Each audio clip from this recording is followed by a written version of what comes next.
Good afternoon, everybody, and welcome back to RobMotive. So I'm going to come clean today.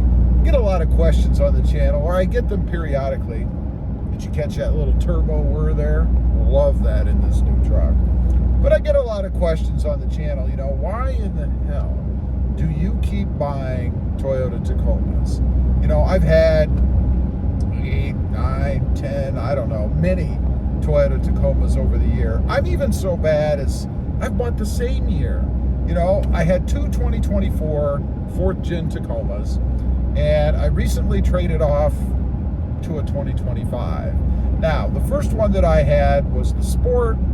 Loved the truck, I really did.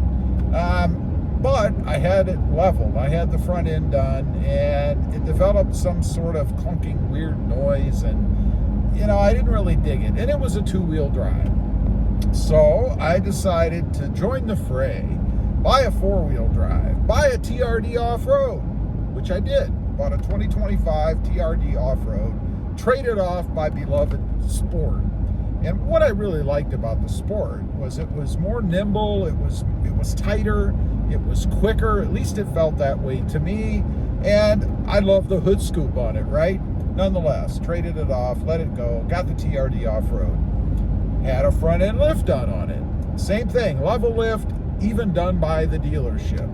And developed the same thing. Had some kind of weird clunky noise when I would back out of my driveway with the steering wheel turned fairly severely, but not full cocked, if you will. And it drove me nuts. Now, I could have taken it back. I could have screwed around with it. I decided to hell with it for 2 reasons. One, I didn't like that noise. And 2, I really wasn't in love with the TRD off-road trim. I mean, if I'm being honest, right? So I went back to a TRD Sport 2-wheel drive. That's right. It's a 2-wheel drive. I don't think that's any big secret. And I did that because I wanted the weight reduction. I wanted the benefit of that in the form of having a quicker truck because it didn't have to haul around as much weight as I did in the 4x4. And I liked the handling of it. It was firmer. The steering's a little tighter. The TRD off-road is a little more juicy, if you will. It's a little more squishy. And it's designed to be that way, and it makes sense to me, right? I mean, it's an off-road design, an off-road trim. When you're going over the severe bumps and ruts and rocks and junk off-road, you want it to be a little more squishy so it can absorb all that stuff. The Sport, it's for the road. Doesn't mean it can't go off-road. I love the comments I get from people that say it's a Sport, it's not supposed to go off-road. Well, that's bull stuff. There's no reason it can't go off-road. I could drive my Tesla off-road if I wanted to. Now, depends on the level of off-roading, right? I mean, I'm not going to go rock crawling in a Tesla, but I'm not going to go rock crawling in a Toyota Tacoma either. It's not set up for that. You know, it's built for what I would consider to be light off-roading. It doesn't mean people don't use it more severely. And those are usually the folks that have problems. Broken parts and worn pieces and popped tires and dents and all that crap. And by the way, no way am I ever taking my brand new Toyota Tacoma 4x4, 4x2. I'm not taking it off-road in areas that are going to beat the hell out of it. I'm not doing it. Cost me $40-some thousand, and I'm going to take it where the paint's going to get all scratched and the body's going to get all dented and all that stuff. I know people love to see that, right? And if I was in this just for racking up views, yeah, I could do that. I could trade this off today. Go pick up a 4x4, go off-road with it, if I could find somewhere to go, strangely, in South Texas.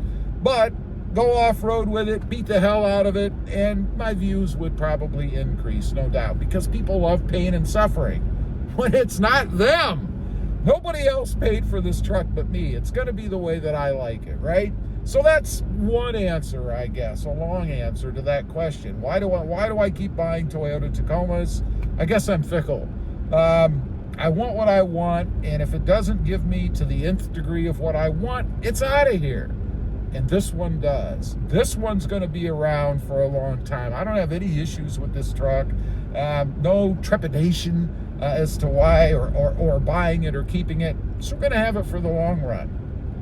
Secondly, what do I do? What do you do for a living, Rob?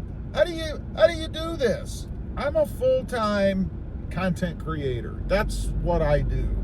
I'm on all kinds of different platforms. I do all kinds of different things, I guess. Everything from mods to getting on here and running my mouth about the truck.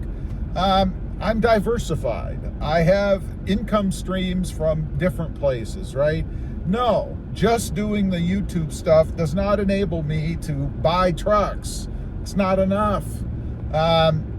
Affiliate relationships. Of course I have affiliate relationships.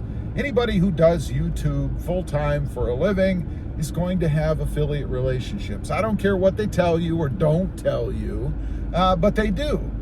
Because who in the hell is going to get on a platform and advertise a product and not get paid for it?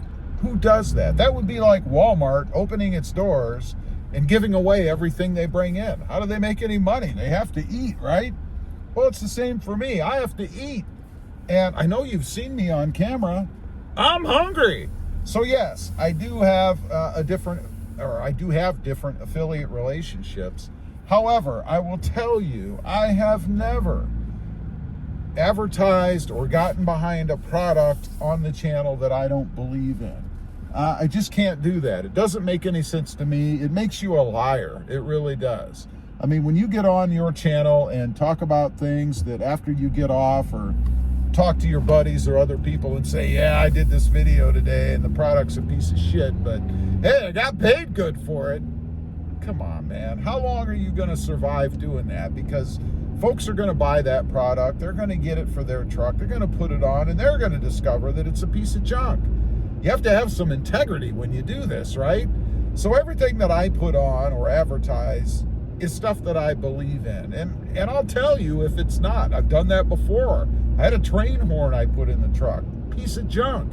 I had a hood scoop I put on recently. I pointed out a little flaw just today in a live stream on it. It's not that the part's bad. It's just something to be aware of when you get it.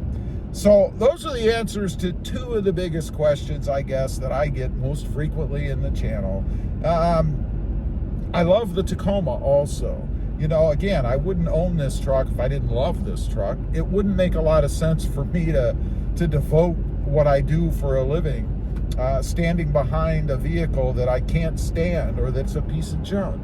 And for the people out there that try to put out trolling and scamming comments about how bad the Tacoma is and there's no quality, there's no reliability, it's much worse than it ever was before, they have to have some sort of underlying reason for that. Either they're jealous or they're getting paid by a competitor. And don't think there aren't people out there that are being compensated to get online and dog the Tacoma. It's the #1 mid-sized truck by far over the others. They're doing everything they can to try to grab a piece of that market. And right now, it just happens to be convenient because the Toyota Tacoma 4th Gen is fairly brand new. I mean, we're entering our 3rd year of production, or we're in it actually. Started in 2024.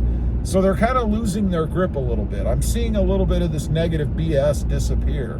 It's because it's not true. Have there been recalls? A couple.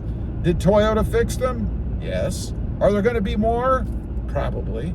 But there are with every other vehicle as well. What it really comes down to is how many times are there recalls? I mean, if every other day there's a recall on the truck, there's a problem. If Toyota didn't take care of the truck, the recalls and things to make it right, take care of their customers, there's a problem. The only thing that I could point out about this truck right now, in all honesty, that has any kind of issue is the fuel economy. It's not great. I'm getting 14.9. I have come up a couple tenths, by the way. But that's primarily because of what I've done to it as far as adding weight with the heavier tires. They're 10 plies. Throwing that sport bar on the back, which is probably 75 to 100 pounds. Putting the side steps on, which are 50 pounds a piece. And all the little other bits and pieces of things that I've added. It all detracts from the fuel economy. Oh, of course, my foot. I do like to accelerate. Anyway, that's it. Just wanted to get on, address those couple of things because people keep asking. Have a good day. Don't forget, click that subscribe button if you haven't before, and we'll see you next time on the web.